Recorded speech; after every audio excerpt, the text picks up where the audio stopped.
Jueves 30 de julio de 2026. Tres mensajes del Evangelio de hoy, tomado del Evangelio de San Mateo, capítulo 13, versículos del 47 al 53. En aquel tiempo, dijo Jesús al gentío: El reino de los cielos se parece también a la red que echan en el mar y recoge toda clase de peces. Cuando está llena, la arrastran a la orilla, se sientan y reúnen los buenos en cestos y los malos los tiran. Lo mismo sucederá al fin del tiempo. Saldrán los ángeles, separarán a los malos de los buenos y los echarán al horno de fuego. Allí será el llanto y el rechinar de dientes. ¿Han entendido todo esto? Ellos responden: sí. Él les dijo: pues bien, un escriba que se ha hecho discípulo del reino de los cielos es como un padre de familia que va sacando de su tesoro lo nuevo y lo antiguo. Cuando Jesús acabó estas parábolas, partió de allí. Palabra del Señor. Gloria a ti, Señor Jesús. Querida familia, seguimos en el capítulo 13 del Evangelio de San Mateo, en lo que se conoce como el discurso de las parábolas. El Señor a lo largo de estos días ha venido enseñándonos el reino a partir de parábolas. Vamos a meditar tres mensajes de este Evangelio. Primero, ¿soy un pez malo? Segundo, el don de entender la Biblia. Tercero, lo antiguo y lo nuevo. Vamos con el primer punto.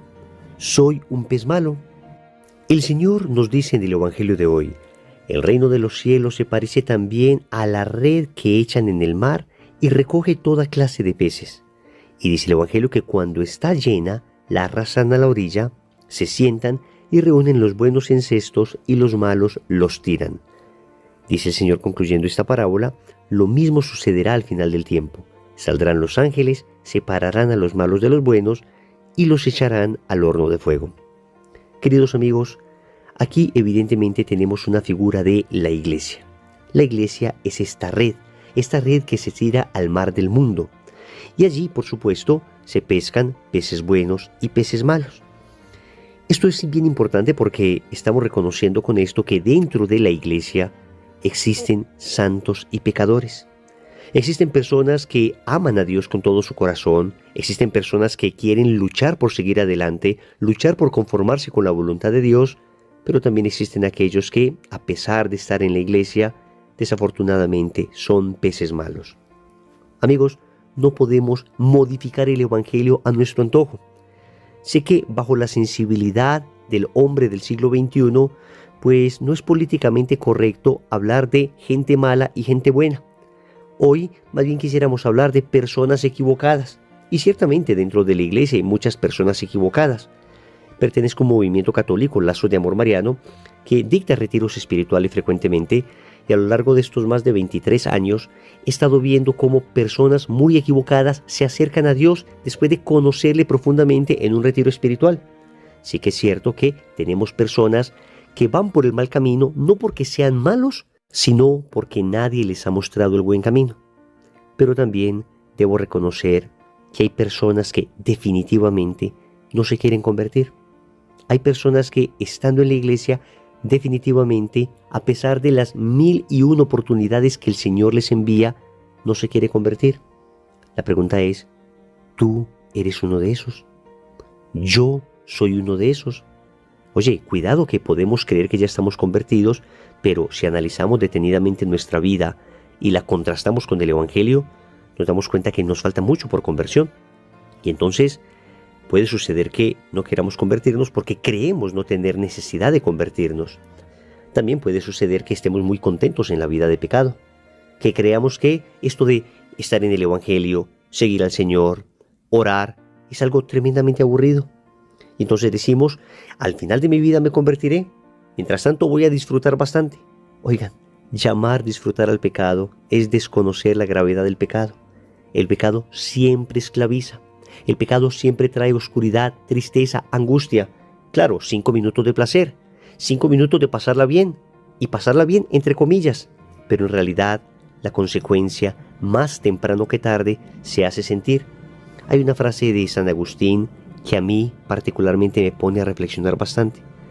Dice San Agustín en latín: timeo iesum transeuntem et non redeuntem.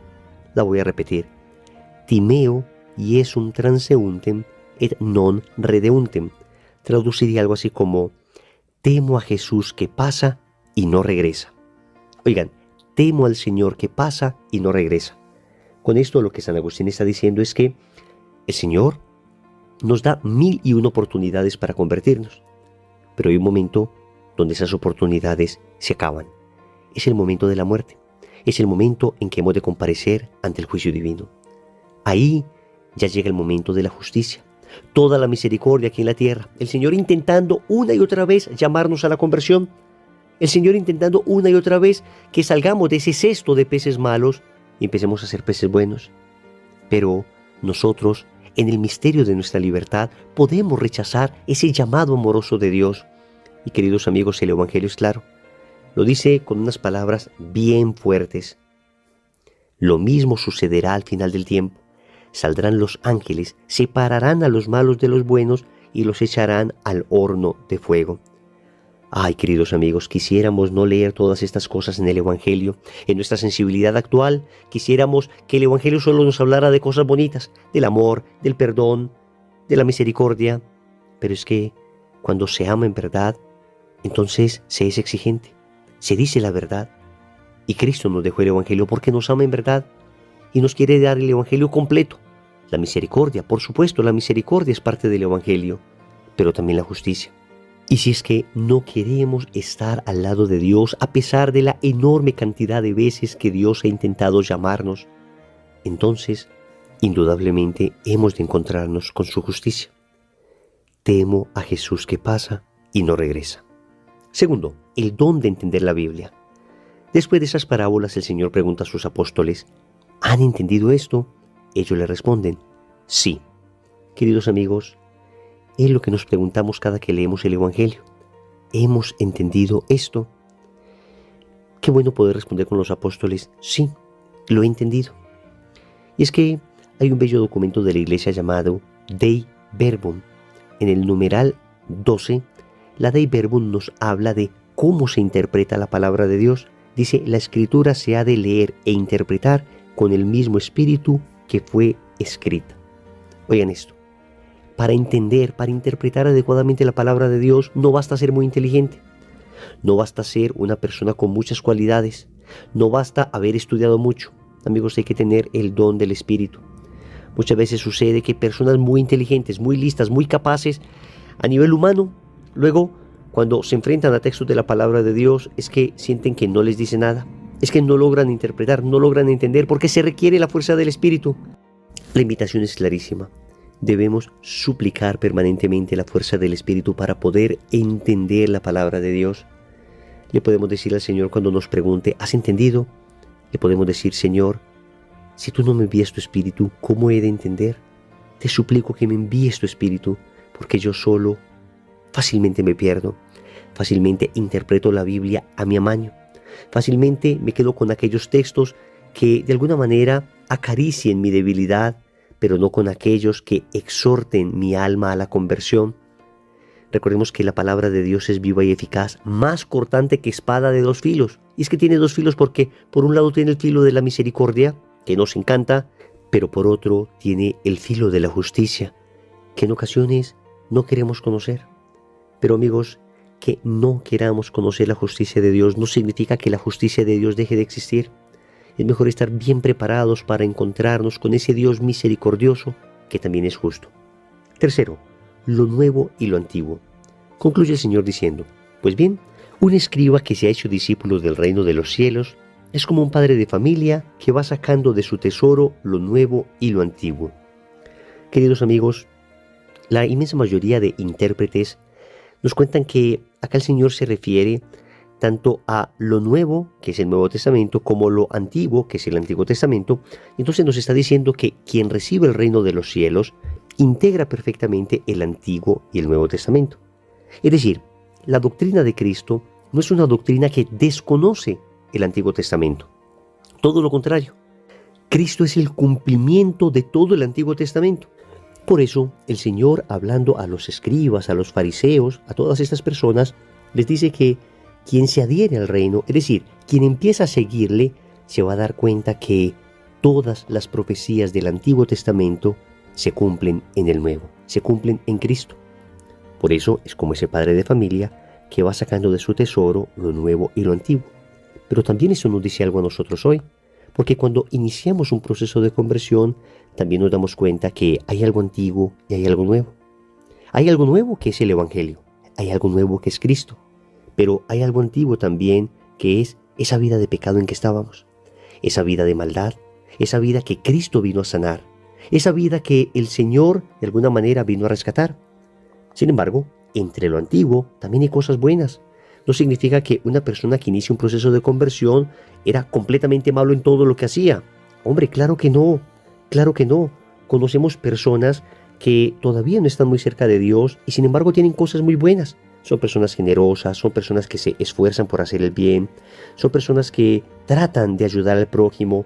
Entonces lo que el Señor está diciendo es que cuando empiezas a caminar con Él, cuando empiezas un camino de conversión, lo que Él hace es potenciar todo eso bueno que hay en ti, todo eso maravilloso que había en ti, ya Cristo lo potencia. Ahora ya no solamente se constituye en una virtud humana, sino que empieza a ser una virtud sobrenatural, una virtud divina. Ahora ya no solamente te trae aplausos de las personas, ya no solamente te trae felicitaciones de los otros, sino que gracias a que conoces a Cristo, gracias a que te confiesas, gracias a que te abres al don sobrenatural de la gracia santificante, entonces esto que es nuevo hace que lo antiguo tenga un valor eterno y ahora te estás ganando el cielo. Esto es lo que significa abrazar la fe en Jesucristo. Todo lo bueno que haces ya no solo te va a servir para la tierra, te va a servir para la eternidad. Oremos. Amado Señor, si hasta hoy he sido un pez malo, te suplico me cambies de la cesta de los peces malos a los peces buenos. Yo, Señor, me pongo en tus brazos. Solo no soy capaz, pero contigo todo lo puedo. También te suplico que me concedas el Espíritu para poder entender tu palabra, para poder comprender qué me quieres decir, porque con mi sola razón soy incapaz. Finalmente, te doy gracias porque has salvado mi vida del hombre viejo y ahora soy un hombre nuevo en ti.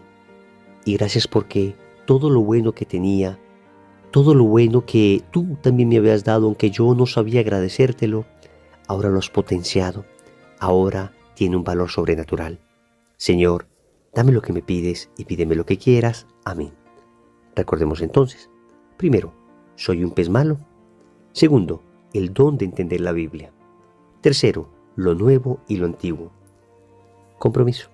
Hoy que hablamos de la Biblia, les invito para que cada uno de nosotros trate de conseguir una Biblia personal, que todos tengamos una Biblia que sea la que leamos, la que estudiemos y la que practiquemos. En el nombre del Padre, y del Hijo, y del Espíritu Santo. Amén.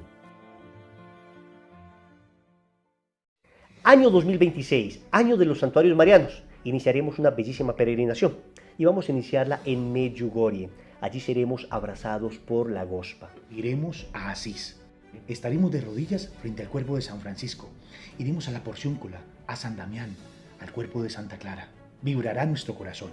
Visitaremos a San Carlo Acutis, por supuesto, y de allí emprenderemos nuestro camino a Roma, la ciudad eterna. Allí está enterrado Pedro. Estaremos en la Basílica de San Pedro, estaremos en San Pablo Extramuros, estaremos en San Juan de Letrán, Santa María la Mayor, esas basílicas maravillosas. Iremos a Barcelona, donde San Ignacio de Loyola puso sus armas para dedicarse a Dios en la Virgen de Montserrat. Iremos a Manresa, donde escribió los ejercicios espirituales. Iremos a San José de la Montaña para entregarle a nuestras familias y terminaremos en la Sagrada Familia, la basílica que hizo Gaudí, donde la arquitectura se entregó completamente a Dios. Amigos, emprenderemos el camino a Lourdes, ese lugar maravilloso donde la Virgen se apareció en una cuevita a Santa Bernardita Subirú. Visitaremos el lugar donde Santa Bernardita nació, el lugar donde vivió, que vivió en unas condiciones infrahumanas, y ahí se manifestó Dios a esta pobre mujer. Entraremos a esas piscinas en las que tantos milagros han sucedido. E iremos a Garabandal, pero en el trayecto vamos a visitar el cuerpo de Santa Teresa de Ávila. Y llegaremos a Garabandal y miraremos un lugar que está en estudio por la iglesia, pero que tuvo más de 2000 apariciones, un lugar sobrenatural. Estaremos en Los Pinos y allí recordaremos que la Virgen se ha manifestado para decirnos que nos ama. Amigos, finalmente terminaremos en Fátima, ese lugar maravilloso, ese lugar que tiene un mensaje que todavía hoy es vigente. Visitaremos la gran explanada donde sucedió el milagro del sol, ese 13 de octubre de 1917. Visitaremos el lugar donde vivieron los pastores. Mejor dicho, Santi, será un viaje que no se pueden perder. Desde ya pide la gracia para que nos acompañes en esta maravillosa peregrinación. Estarán en nuestras oraciones. Dios les bendiga.